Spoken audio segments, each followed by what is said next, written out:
Hey everyone, I'm Diego. And I'm Woodny. And welcome back to Firewall Explores. Firewall's way of bringing big adventures to your small screen. So Diego, what are we exploring today? Well, Woodney, riddle me this. I can be looked through, but I'm not a window. I'm often placed on a tripod, but I'm not a camera. Okay. And I'm pointed at the sky, but I'm not a satellite dish. What am I? Binoculars? Nope. A telescope. Exactly. Today we'll be exploring the ins and outs of an extraordinary invention called the telescope. The word telescope is from the Greek root word tele, meaning far, and skopos, which means seeing. So it literally describes what the instrument does. So this is going to be easy, right? Actually, there are many different types of telescope, depending on whether you're looking for a bird in a tree or nebula in space very far away from us. How can you see stuff in space if it's so far away? Is it like a telescope with like a really long tube? Well, Woodney, one of the first telescopes ever built in the 1600s was just that, a really long tube. But the main reason a telescope can see so far nowadays is its ingenious use of lenses. Oh, lenses, like the glasses you have on now. Kind of. The glasses I have on focus light and flip an image into my eye, and then the lens in my eye refracts and reverses the image to make it understandable. That's exactly how a refracting telescope, like the one you have in your hands, works. So the objective lens, the lens up front, focuses and flips an image through the optical tube or the telescope tube. Then it goes into the eyepiece, which refracts and reverses the image to make it easy for your brain to understand what you're actually seeing. Does that sound right? Exactly.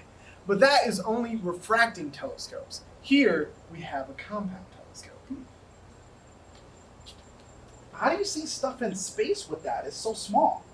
Well, actually, first it needs to be a little darker. Maybe not that dark. With compound telescopes, you're able to have a shorter optical tube with the same strength, using another mirror in the back.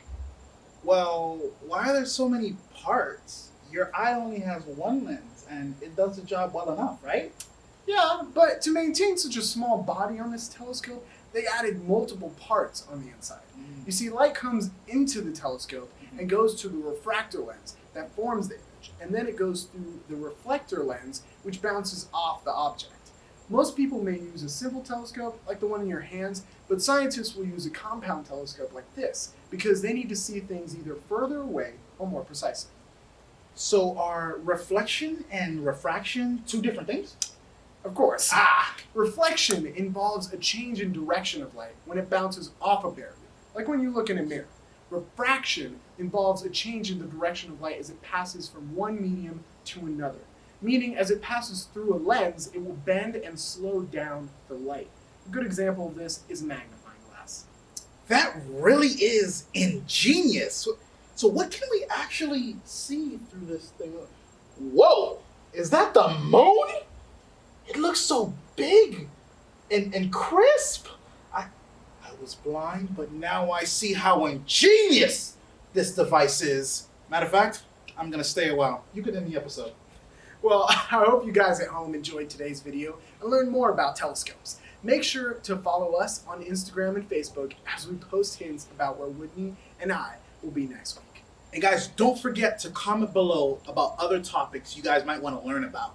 And of course, hit the like button, subscribe, and hit that bell down below too, so you get notifications about whenever we post our next episode of Firewall Explores. Stay cool,